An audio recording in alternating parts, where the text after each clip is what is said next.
Hey, everybody, thank you so much for coming. You guys are beautiful. Thank you for, And yeah, thank you guys for being in conversation with me and celebrating the launch of the book with me. And this is really awesome. I know, it's kind of a special week because our books were born, basically. On the same day. And Hala's book, birthday, just turned 1 today. Yeah. So it's a special week for all three of us. How do you feel? It's a little surreal, I guess. But now it's pretty real with all of you guys here. It was pretty surreal. I forgot how to cross the street. Yeah, that sounds about right for me too. Like, how do you cross the street when this happened? So yeah, I figured we were just we're gonna have a discussion, talk amongst ourselves. We have questions for each other, so have a little bit of a conversation about being debut novelists, particularly being debut novelists of color, what that's like, and also talk a little bit about our processes of writing the books, what that's been like for us, and I think there'll probably be time for some questions, and then maybe we'll each do a short reading from each of our books. So, yeah. So let's see. So to start off talking about, I guess the best way to start off is maybe just to be like, how has it been to be, well, it's only the second day, but to be a debut novelist for a couple of days, for a year for you? A year. Well, I feel like because my books was part of Amazon First Reads, it's been out there for a month and a day, even though the official pub day was yesterday. And so that was weird. It was this exciting time building up to a more exciting time. The most memorable parts for me are people walking up to me or messaging me, telling me that either they have lived a life so completely different from mine, but still identify with it, or walk up to me to tell me, I grew up where you grew up and we live the exact same life. That happened to me last night. And I was like, no way. Like, this woman walked up to me and she said, we went to rival schools. I went to the rival convent school. And I was like, how is this possible? And also, how did you come across it? And That's awesome. Yeah, and it's just receiving love. That's definitely been like the best part, I feel like, of this whole experience has just been having people, I don't know, people have been sending me some, like, random messages on Twitter or Facebook, or just reaching out and being like, I'm really glad that this is out there, and either saying like, I'm giving this to a friend because I have a friend who's been through some of this or has been displaced, or but especially like other Arabs in diaspora and other Arab Americans reaching out and being like, I just haven't really seen myself represented a lot, particularly other Syrian Americans, because I haven't also seen a lot of books by and about Syrian American characters. And so for those of you that don't know, I know that sometimes my book gets described as a story about a Syrian refugee, but it's more specifically about a protagonist who is Syrian American and returns to Syria with her family right before war breaks out. So this is a person who has grown up actually in New York City, like I did, and then is returning to family and heritage and roots that she hasn't actually experienced in that way before. So there's a bit of a nuanced discussion about that throughout the book. And it's been nice to have other Syrian Americans particularly say, wow, it's really amazing to see myself. I mean, one of the most meaningful experiences for me, too, was the fact that there's Arabic on the cover of the book. And I was really, really happy about that and proud of that. And I mean, it's beautiful. The people who designed my cover did an incredible job, and I hope that you will also enjoy it as much as I do.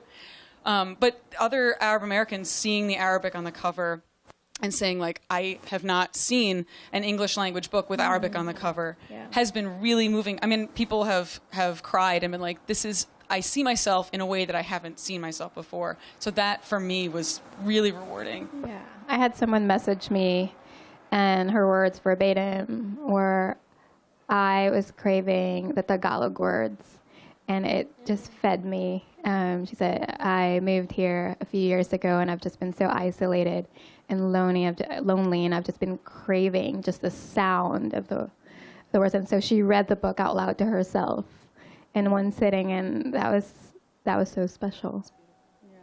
Yeah. I mean, I woke up this morning like really anxious, and I was like, what is happening? It's a beautiful spring day. I couldn't like pinpoint it for the first hour, and then I remember, like, the body remembers. Oh, totally. Oh, Yeah. I was yeah. like, was a year. I had completely forgotten about it. It's not like I've been thinking about it or clocking it or saying it's about to be a year old or whatever. I completely forgot about it. And then around like noon was just sort of like, oh my God, that's right. Because I got an email from someone on my publishing team and was like, oh, that makes sense. Like I woke up with that, like those same sort of jitters. I think it's been it's been the most like incredible, intense, bless you, stressful year, and rewarding year.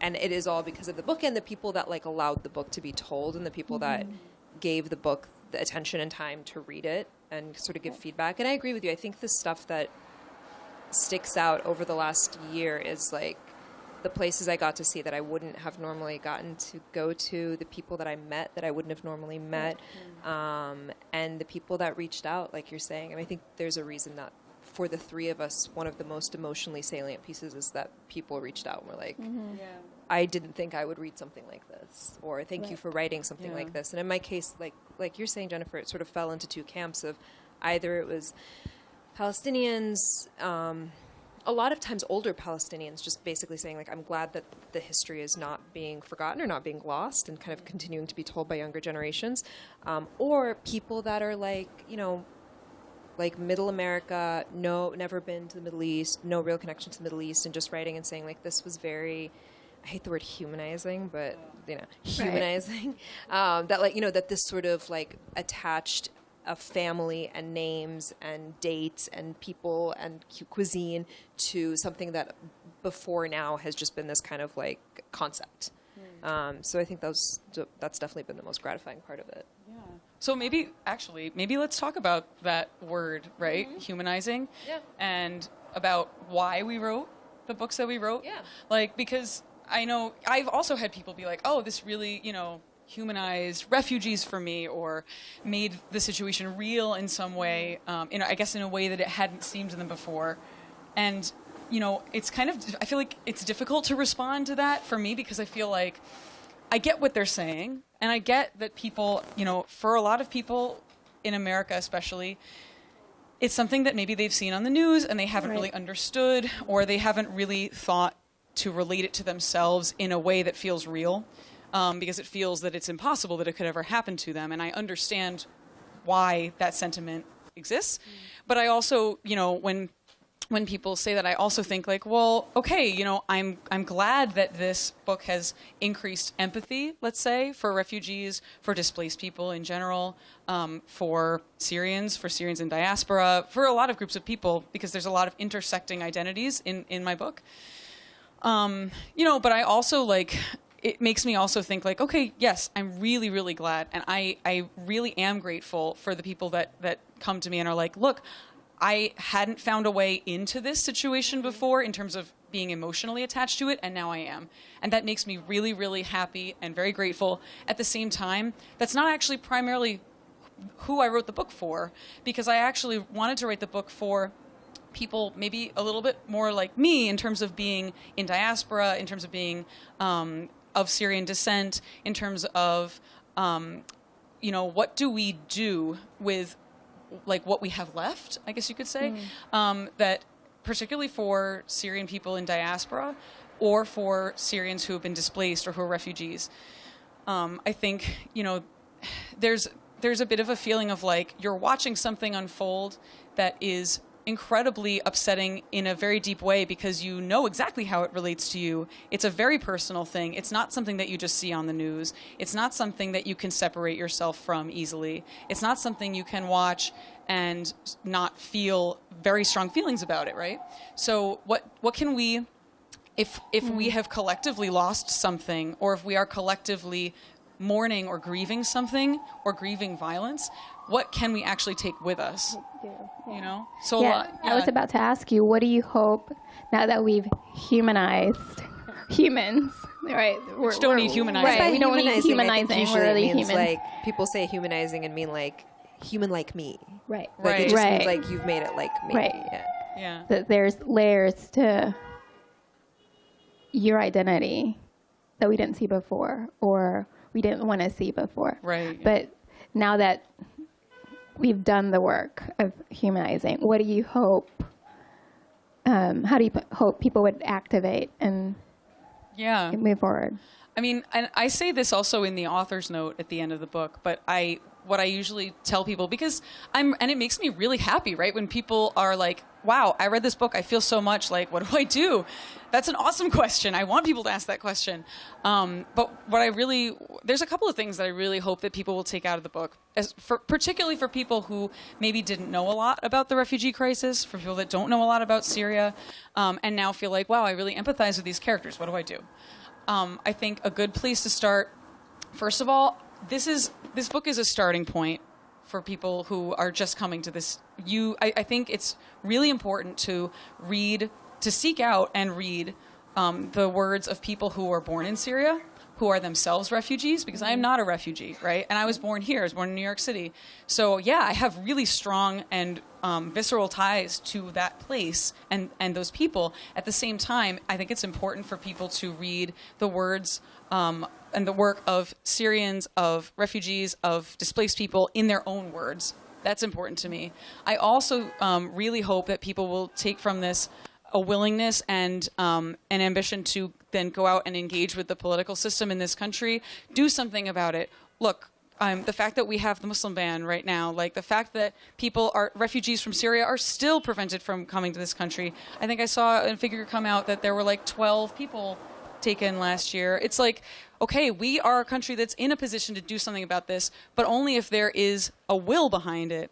But we can do something about that. We can talk about it. We can be loud about it. We can not, just let it sort of like slide by or watch the news and say, wow, isn't that sad? No, we can do something about that. So I hope that people do say, okay, now I really feel empathy for people who are in this situation, and I'm going to try to do something about that and make changes. What about you guys? What about you? I was like, yes. Yes to all so that. 1,000 yeses. Yes. First. Are you first all and foremost, taking notes? All the yeses. I think you hit on something that's really important, which is the sort of privilege that the three of us bring to the table as diasporic storytellers. I think a lot of the times it's in general, it's very human to be most aware of those identities which are marginalized and oppressed. And I think that it's really powerful then to use whatever influence that we do have through our work to sort of amplify the voices of people who are not being heard at all, right? So I think that's a beautiful thing to say, and it's a good reminder for all of us that, yeah, absolutely. I mean, my book is about a multi-generational story of a Palestinian family that is, I would say, about middle class, and the thing that sets them apart is that they can leave, right? Like not everybody can leave, and so they have the resources, and they're able to get the paperwork together, to be able to get visas to different countries, to ultimately be able to become naturalized in different, parts of the world, whatnot, to become educated in Western universities. So I think that that's something that I thought a lot about last year when I was doing this, the circuit was to make sure, like you're sort of saying, to be like, I'm speaking on behalf of a very particular experience. Yes. Yeah, exactly. Yes. Because to pretend that I'm doing otherwise it's dangerous for everybody. And that experience comes from a place of privilege, that we can sit here and speak English flawlessly with each other, and for you to be able to draw this amazing crowd of people for your launch, that those are all, that's access, that's accessibility. Access. Not everybody Exactly. has it, right? Yeah, and one of my hopes is that my story isn't the last Filipino story people will read. Yes. Like, my Filipino story is not it. There's a multiplicity of stories within stories within stories.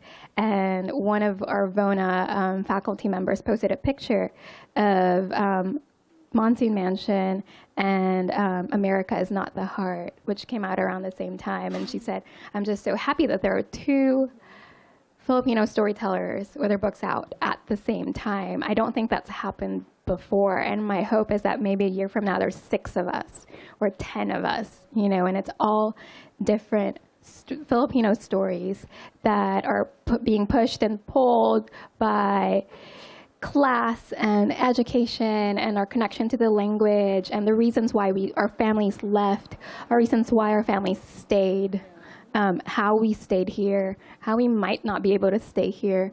I hope this is not the only Filipino story that people will want to read. My hope is that it'll create a hunger for it. Yeah. Absolutely, and I think it's sort of in the interest of powers that be to make it seem like there's only room or space or audience for one writer of color at the time. Yeah. You're it. And the reality is that I think there is a massive market for, even if we're just looking at it from a very business-like standpoint, I think there is definitely an audience for it. Not to mention, I think there's a lot of psychic and emotional space for it. Oh, totally. So, yeah. Yeah, just with Tagalog alone being I think, 4th most widely spoken language in all 50 states. And yet, this woman has to message me and tell me she's been craving the sound of our language. Yeah. And for people to come and say, wow, I haven't seen Arabic in a book in this way, or on the cover of a book. It's just, I don't know. I want people to be able to see, go into a bookstore and not just see one book, to be like, well, this is the book over the last, I don't know, however long, year or whatever, that, okay, there's one thing for me. No, I want to see a whole sea of things that people feel are for them. And, and also for the people that are coming to this that are I think you're saying maybe from the Midwest, or they haven't been exposed to the Middle East or to the Philippines at all, but they're coming to this and they go into a bookstore or a library and they're like, wow, I would like to know more about people that are living lives that are maybe different from mine, but really not that different. I want them to have the opportunity to be exposed to those stories a lot more often. And actually, so another thing that you had mentioned, Hala, about the body remembering. We knew we were going to get to that, right? Now, I know. So that gets at how the body stores trauma, right? And I think it's probably safe to say that all 3 of us wrote pretty significantly, a big chunk of our books intersect with traumas of different types, right? And that we were writing about trauma and around trauma, whether in fiction or in memoir, which brings its own sort of challenges to the writing. And I wonder if we might talk a little bit about, one, sort of what it's like to dive into that process as a very, for me, it was an intimidating process and a difficult process. And also how you manage self-care around that and how you bear witness to something while also grounding yourself through the writing. Because writing a book, as all 3 of us know for sure, it takes a long time. You have to be able to sort of keep yourself centered in that. So, you guys want to talk about that a little bit? Yeah, it was definitely a very physical experience for me. I literally gave birth. So I never thought I would write my story. It was a story I tried to run away from for 2 decades. And then I got pregnant. And then I gave birth. And then I cried every day. And I was like, what is happening to my body? It felt like I would wake up and it would feel like I thought I'd given birth. The baby's there. She's out. But it felt like my body was still trying to push something out. And I cried every day. I cried while I nursed. I cried while I rocked the baby to sleep. And my husband was just like, trauma lives in your body. And you need to get this out. And so he got me these 3x5 note cards that I wrote on every day, and I put it on the armrest of the rocking chair and wrote while I nursed. And I have a slow feeder, and so she would nurse for 40 minutes at a time, which is enough time to write a few sentences or paragraphs or what have you. But it felt like parts of me started either waking up or shutting down. I suddenly had back pain, and it felt like my body was trying to push something out, which is really funny because I also teach a yoga and writing workshop a few times a year. And I'm usually the person telling everyone to open up their hips, and your emotions live in your hips, and you need to do pigeon pose, and then we're gonna write. And people are crying, and I love it because they're like, yes, I'm giving them what they came here for. And then suddenly my body was opening up, and there was no way to contain it. There was no way to direct how my body was changing. So how did you, during that process of both giving birth and everything around that, as well as the process of, maybe you could say a little bit like birthing the book too, right? Right, yeah. How did you ground or center yourself, or what kind of self-care did you do to sort of hold space for that trauma?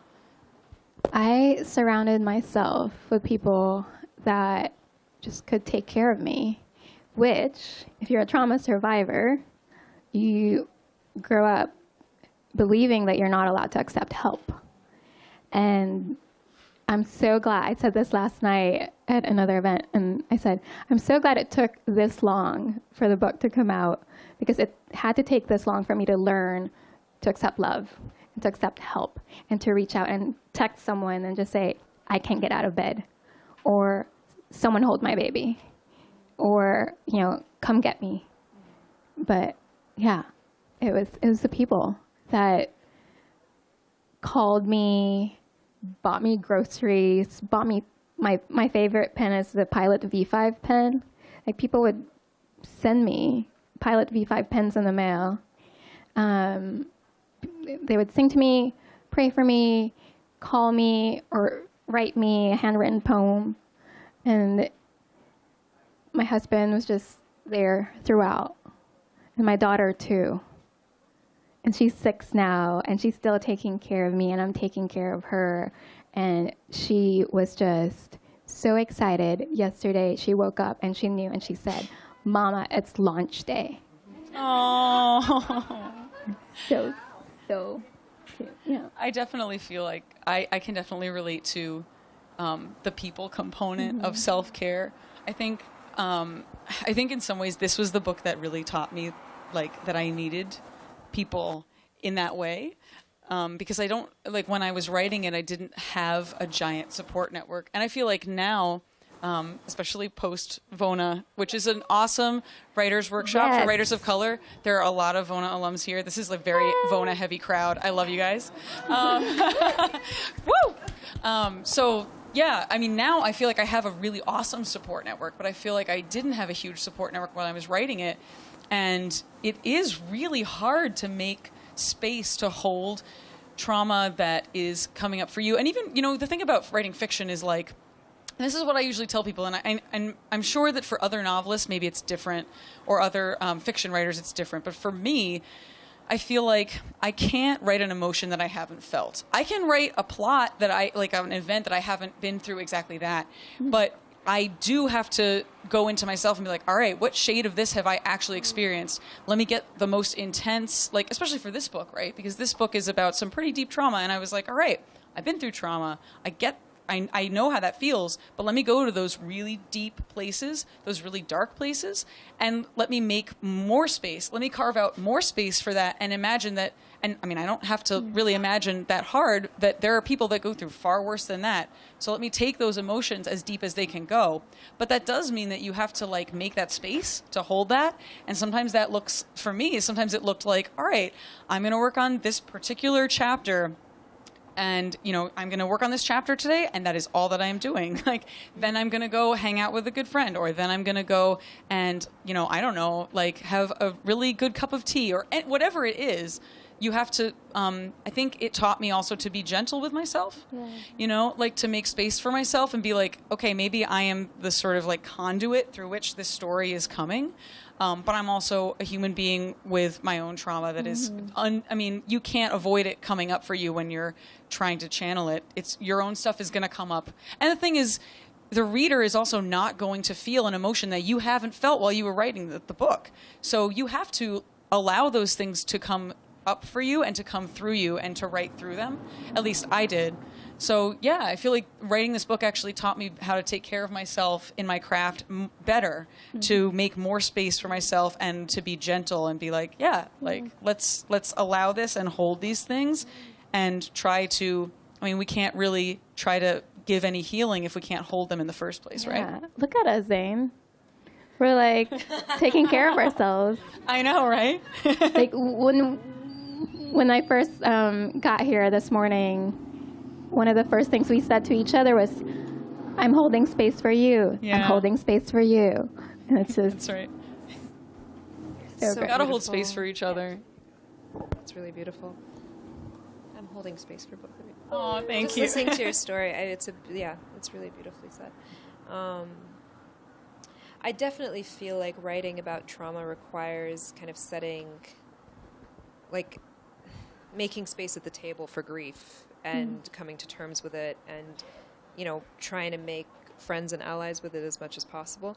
I had a little bit of a different, so I started working on this as I was finishing up my dissertation. So I am a clinical psychologist. I don't know why I looked over there because it was part of the introduction. That's where that part of me lives.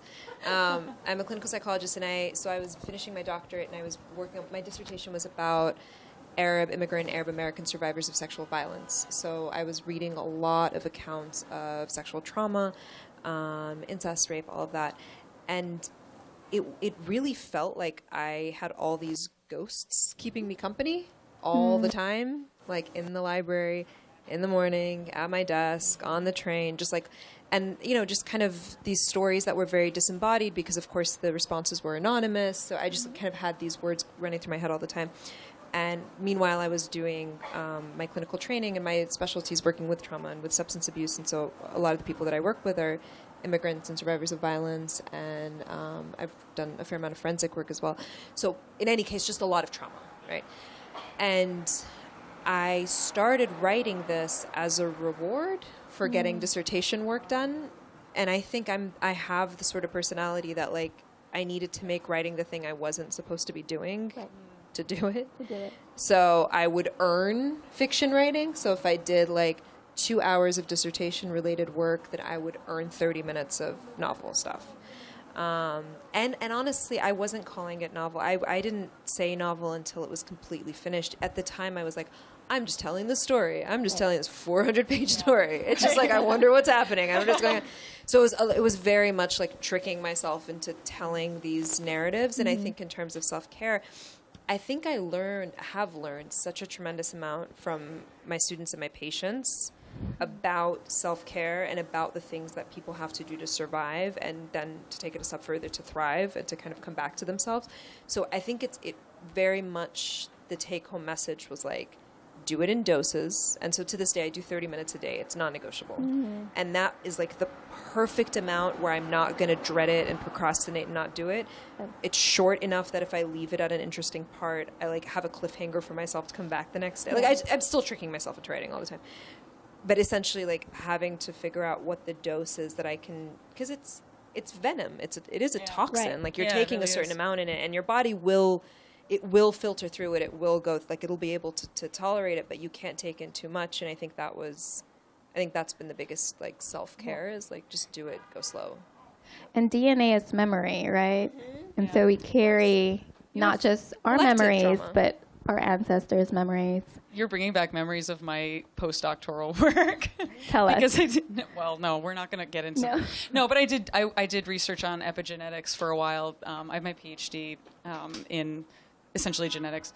And I mean, you do carry these marks on your DNA that actually can carry sort of memory, if you will, of what your especially your mother and your grandmother, but your parents in general were exposed to in terms of the environment. But, you know, the environment also includes traumas. So, yeah, there is, like, really in your body, physically, space for intergenerational trauma. And it's a real thing. So, yeah, I don't know. We have to take care of ourselves. We have to be gentle with ourselves, right? Isn't there a part of, what's it called, chromosomes? Chromosomes, yeah. Yes, No. that word. But what part you had talked to me about it. There's a part of you that shortens. Oh, your telomeres. Telomeres. Yeah, the ends of your chromosomes get sort of worn down over time. Yeah, I merged the two words. No, oh God, no. We veered off into science. We have to go back. I know, we have to Take go me back. back to books.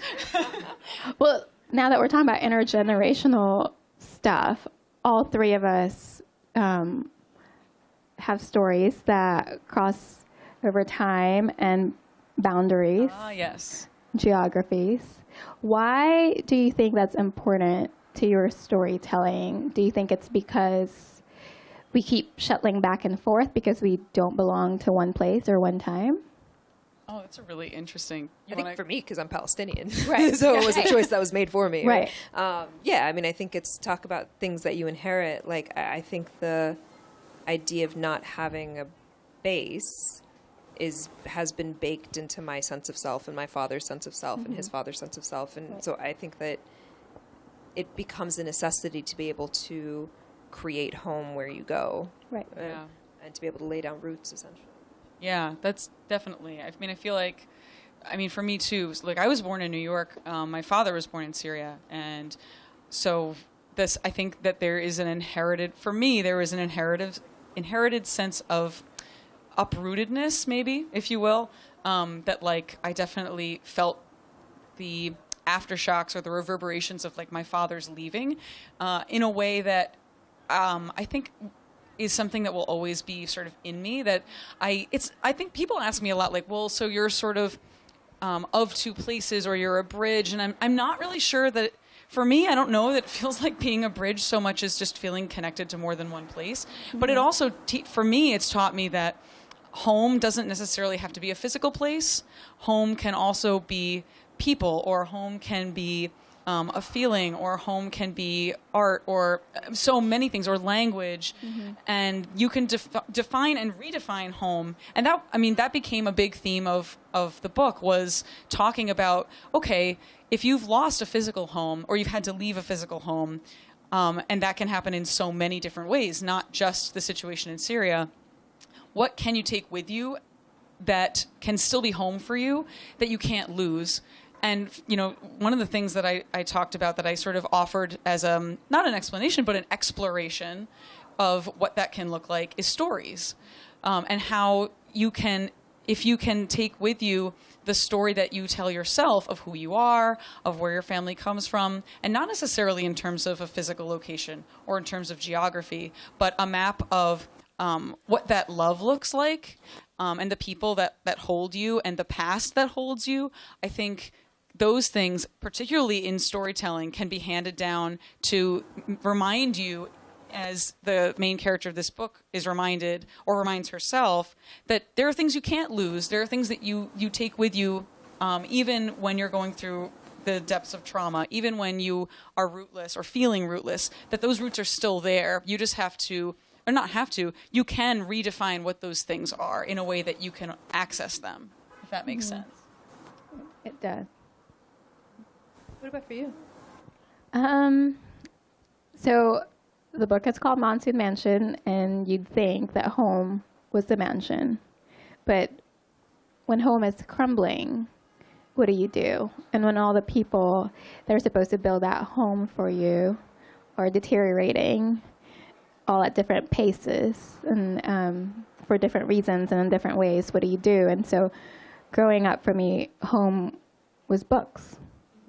And completely. Yeah, and when eventually we had to leave the house and my mother and I lived in the van, books were still home. We didn't have TVs, so I just read and read and read, and that to me was my permanent address. Yeah. Totally, yeah. I think for a lot of people, stories are home. Books, or stories in general, or stories that are handed down in families, because those things can stay with you in that way, and you can. And not even necessarily as an escape, but as a way of like feeling not alone, Mm-hmm. Mm. Do you want to read? Yeah, should we read? How are we doing on time? Okay, we have 20 minutes. We can read. Maybe we can read a little bit, and then we can open it up for a few questions or something. Yeah. Okay. Yeah, I don't know. Should I go first? You're both looking at me like I should go first. Okay. All right. So I was thinking, at first I was thinking that I should like read from the beginning, but the beginning is actually you can actually listen to an excerpt of the audiobook if you go onto my website, which is just jenniferjoukhadar.com. But there's actually like the audiobook excerpt is, I love the voice actor that reads the book is so like just lovely, and I'm sorry. No, it's Larissa Walla, but so her reading is just incredible, and I highly recommend you listen to the excerpt. But the excerpt that's up is the beginning of the book, so I figured maybe I'd read something a little bit different. So I'm going to read a section that's more toward the middle. It's after the protagonist family has left Syria, they've lost their home, they're living in an apartment with another family in Amman, in Jordan, and they're discussing potentially leaving and trying to find a better place. I think that's probably all that you need to know. But the protagonist is there with her two older sisters, her mom, and this other family, and talks a little bit about some of the things that we've been discussing. Sit Shadid beckons us inside when we get back to the apartment. She's rubbing Mama's back, which makes me feel good at first, because that's what I like about Sit Shadid. She always rubs your back, even when you've got nowhere to sit but the bare floor. But Mama is crying. I hold my breath and run through the possibilities. Amman was shelled while we were away. Somebody died. Mama got stung by a scorpion. But the apartment is still standing and everybody's here. And even with her crooked pumps still on, it's clear Mama's ankles aren't swollen. Huda sits down on a cushion, touching her sore shoulder, her sling soaked with sweat. Zahra and Yusuf retreat to the corner by the window, leaning like human curtains toward a breeze they can't feel. It's almost the end of August, and the summer isn't letting up. I would have been starting 7th grade soon. I was looking forward to science class, to filling in maps with the tectonic plates and making my own battery out of a potato. Do they make batteries out of potatoes in Jordan? Will I have to sell tissues instead? I draw up close to Abu Said, and he puts his arm around my shoulders. Mama and Sit Shadid shoot Arabic back and forth, and I bounce my knee up and down and listen. As usual, I catch the heads and tails of sentences, a sprinkling of simple words like go and south and Egypt. But then, for the first time, an entire sentence comes through, whole and clear and perfect as a ripe peach. My knee goes still. We can't stay in Jordan. The words carry so much weight that it feels like the roof should cave in. I look around to see if anybody else has noticed, but everyone is looking at the floor or off into space. Nobody seems alarmed, but nobody meets my eyes either. They drum their fingers, cough into their fists. I realize they don't know I understand. I realize everybody is pretending, hiding their reactions where they think I can't see. Mama licks her lips like her Arabic is salt. I applied for asylum in the States, Mama says, but the paperwork is slow. They require background checks, fingerprints, screenings, interviews. Even if we complete all these things, it could take several years for us to be resettled, and there are no guarantees. Zahra whirls away from Yusuf. We're going to be here years? And what happens if we stay here all that time and we're still not granted asylum? What about school, I ask. The future spills out in front of me, suffocating hours in this tiny room, time chasing itself like a runaway marble. Mama breathes out. I've talked it over with Sit Shadid. I think we should drive south to find a better place. There's somewhere we can go. A relative of ours. He might help us if we can get to him. Mama lays her hand on Yusuf's arm. You're welcome to come with us, she says. We can figure out the rest. We can take the van, Yusuf says. I bounce up. What? When are we leaving? Mama locks her eyes with mine. Her white blouse is still crisp somehow, and there aren't even any sweat stains under her arms. But the way the skin under her eyes sags and her chin creases with lines, I can tell she's not sure what to say next. Nour, it would be best if... Mama clears her throat. For now, we'll keep your hair short. I frown. I don't like it. It's better if people think... Mama trails off. You will look like a boy, Yusuf says. Understand, it's safer that way. Nour is also a boy's name. Being seen as a boy will protect you from bad people. Not that you should be afraid, Mama adds. But isn't there already enough to be afraid of? I don't want to look like a boy. I wobble to my feet. I want to look like myself. Little cloud. Abu Sayyid rummages in his pocket and brings out my shard of white quartz, holding it out to me, my own words stuck on its edges. On my adventures. What do you say? I rub my smooth head. Out the window, the steppe shimmers at the city's fingertips. The farther I go, the bigger the world seems to be, and it always seems easier to leave a place than it is to come back. Did I ever let myself believe it would be easy to get back to the States? As easy as Shadid giving us the room next to hers? The light shifts, hitting the anchusa in the can. The caramel color from the soda residue has seeped into the flower's petals, turning it a sickly purple, even though we always say it's blue. Nobody has noticed. It seems like people lose more than they can ever get back. A 3-bedroom house, 10 inches of hair, a whole color. But nobody ever says it. Does it make it easier to live with loss if you don't name it? Or is that something you do as a mercy for other people? I drop my hand from the smooth knob at the back of my neck. The linden tree shifts its leaves and blocks the light, and the anchusa flower turns blue again. All right, I say, I'll do it.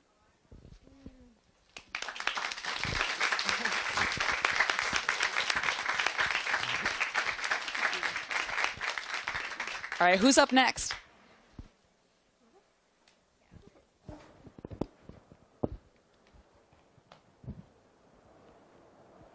Since we're talking about leaving and displacement and all that, I'll be reading the last chapter in part 1 of the book, When My Father Leaves, and I find out why. Desert of His Mind, 1979. There sat on Papa's nightstand a photograph of him from before I was born. In the picture, he stood smiling next to a mustached man wearing what I called a long white dress.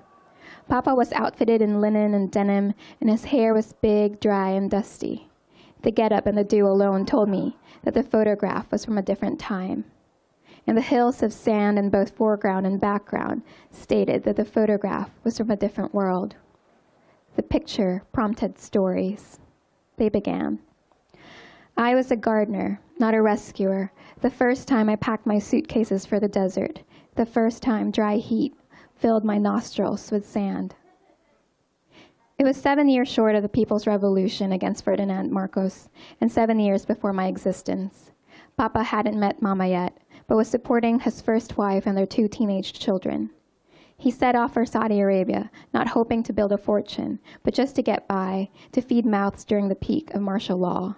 An era defined by amassing of wealth by the Marcos family, the eradication of freedom of the press, and thousands of unexplained arrests, detentions, and executions without trial. Papa's own brother and childhood friends, activists, and students of history and the law protested and were many times tortured by the armed forces. Papa also left to escape the scandal his then-wife had gotten into. She had been sleeping with Papa's closest confidant in Nueva Ecija, a logging town. The friend, the traitor, had been keeping young housewives entertained in their village bungalows, while the husbands hiked up the mountain for work. One day, instead of chopping down a tree, one of the village husbands took his bolo knife and hacked the town lover to death. Every man with a wife became suspect. Shamed for being a cuckold and swarmed by gossip about a crime, Papa fled the mountains and forest, his natural habitat. At first, he wanted distance, not fortune, nor heroism, nor acclaim. He left his wife and 2 teenage children, a girl and a boy, whom he would send money to for a decade. Papa did not see his first daughter and son until after I was born. He invited them to my birthday parties, including the one when I stole licks of icing from the cake, when the night robbed us of our baby brother. Papa's children had grown up with barely anything, but they made it to Metro Manila and both graduated from university, married, and became entrepreneurs. When my parents first moved into the mansion, Mama gave them permission to visit, but soon after the Gulf War, per Mama's judgment, they were once again estranged. At the time, Papa was an agricultural engineer with a knack for entrepreneurship and for leading men. He had just spent nearly a decade as a logger in the mountains of the Sierra Madre. Just 6 days after Papa hiked down the Cordillera, a man, a lawyer, a genie, and advisor to the prince, found him filling out forms at a recruitment agency in Manila. Reading the transcript from over Papa's shoulder, the man in a tob, an ankle-length white robe-like garment, and a red and white checked headdress offered Papa what the man called a special job. "My name is Ahmed Al-Ashmi," the man said. "Can you help me? I'm under time pressure for a special project." "Sir? You know about plants and trees, yes?" "Yes, sir. I'm a logger. I just came down from working on the Sierra Madre." I fast forward a little bit. Papa knelt down, forked his fingers into the warm powder, scooped up a sample, and examined the specimen he was ordered to tame. In his hand, he had a fistful of dust, of ashes that formed an ancient royal kingdom, a kingdom controlling the entry and exit, the digging and exchanging, the exporting and withholding of oil. In his hand, he held mighty microbes that once belonged to Bedouins, sons and brothers and cousins, wanderers belonging to nothing but caravans, the scarcity of water and the waywardness of the wind. There must be a reason why the Bedouins never settled, Papa thought. This is an impossible place to live, to build. Then again, studying the particles in his hand, sifting them through his wrinkled fingers, he found bits, dots, a peppering of hope, soil hiding in sand. He said, "Sir, if you bring me soil, I will plant you a garden."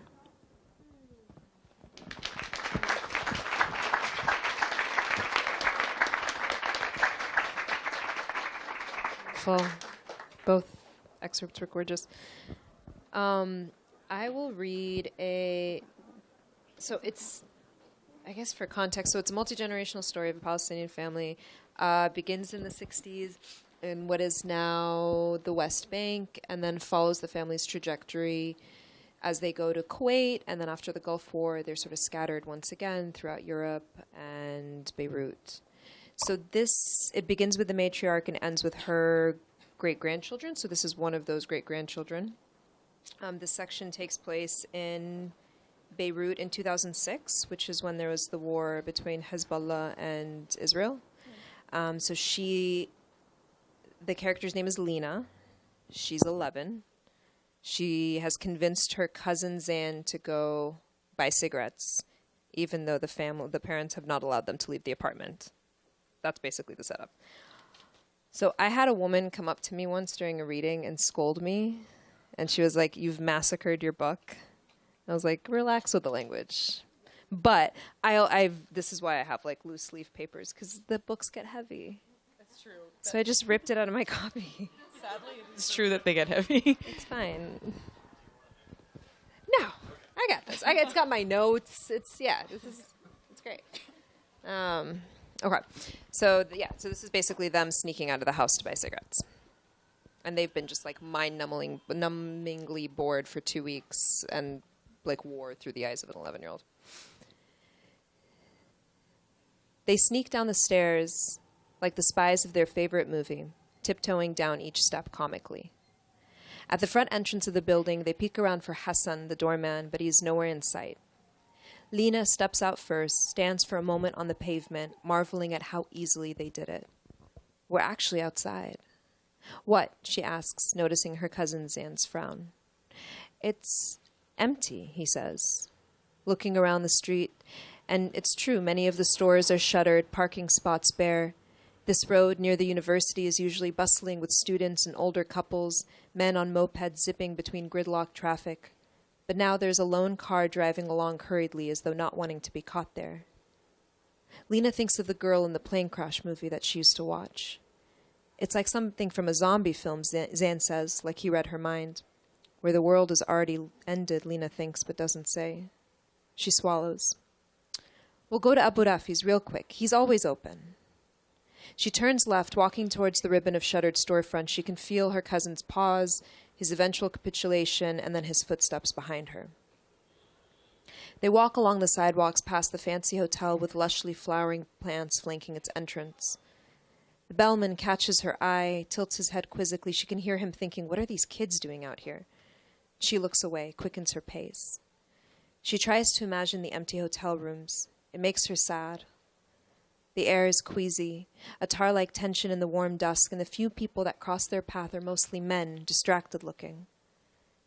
When they reach the familiar enclave of delis and bakeries, she thinks for a moment that she was mistaken. Everything is closed after all, but then she sees the door, a cracked white sign above announcing Abu Rafi slightly ajar. It takes her a second to figure out what's different. The usual display of flowers and fruit outside missing. Inside, there's a brown woman standing in front of the cheese aisle. Somehow, unmistakably, Lena knows that she is a maid, Sri Lankan, although she is dressed oddly in neither a uniform nor one of the pretty saris Lena has seen maids wear on their days off. This woman wears an ill-fitting dress, falling past her knees, the shoulders and bust too large for her. It is as though she just tried it on to see what it would look like. Her dark hair spiders past her waist, a handful of liras in her fist. The store is empty save for the woman in Abu Rafi, looking grim and cheerless behind the cash register. Many of the shelves are bare. Before the war started, when she and Zayn would come here running errands for their parents, Abu Rafi would slip them a Snickers or a Fanta, but now he just looks at them blankly. What is it? Tell your parents we're out of meat. Milk, too. Sold the last of it this morning. Those idiots at the port promised a new shipment, but the bastards have blocked the ships. Lena finds that she cannot speak. Their adventure suddenly seems so stupid.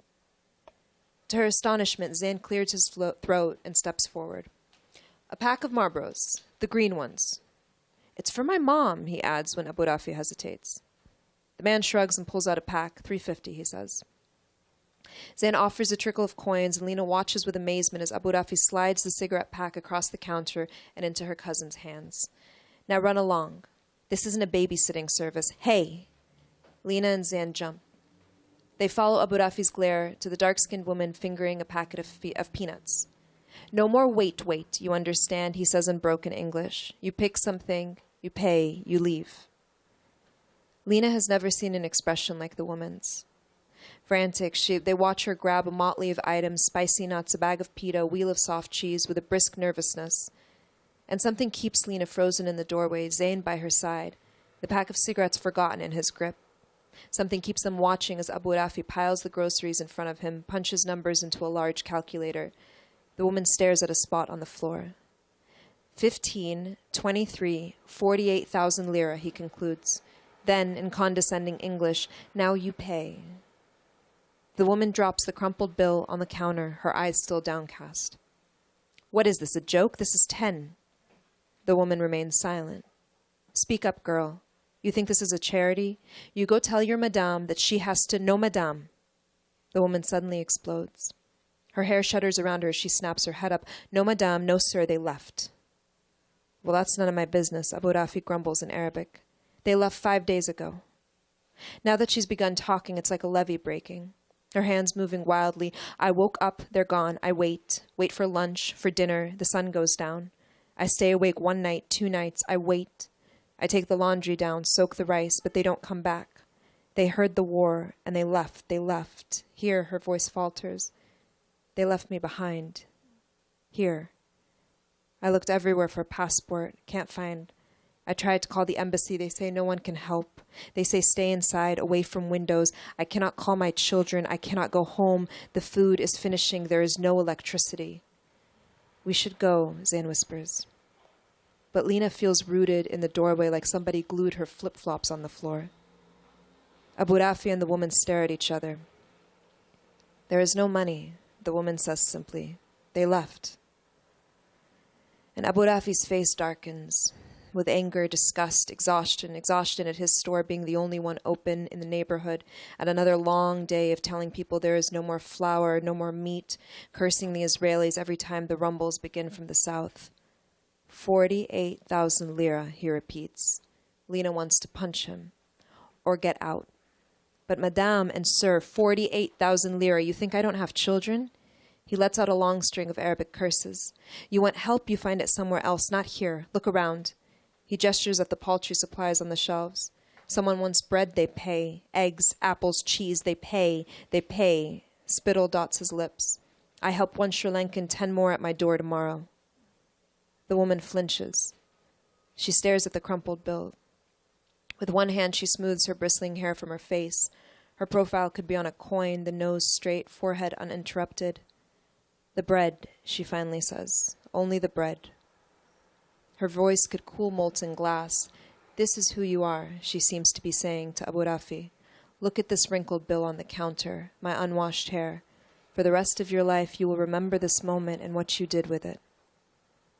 It is not until after the woman has paid, swung by Lena and Zayn with her bag of pita as though they're invisible and left, the door slamming shut behind her, that Abu Rafi finally notices them. He looks at them for a long moment before speaking. Go, he finally says. Run along home.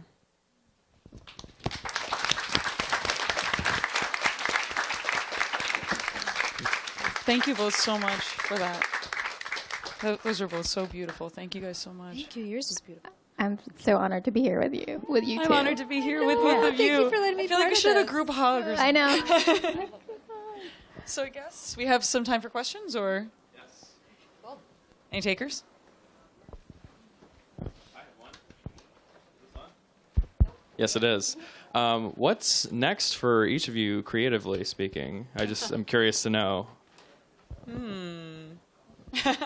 Well, okay, let's see. That is a good question. I am working on another novel, very different from this one. Mostly, so all set in the U.S. except for in terms of the present day, but again with two timelines, one of which also does begin in Syria. But this book talks more about the history of Syrian immigration to the U.S., multiple Arab American communities across the U.S., including across the Midwest. And actually, while I am on my book tour, part of my journey in that region, particularly across the Midwest, is also as research for this book, because I want to visit a lot of those communities, because I'm going to be writing about them, how they are in present times, as well as historically what those communities have gone through.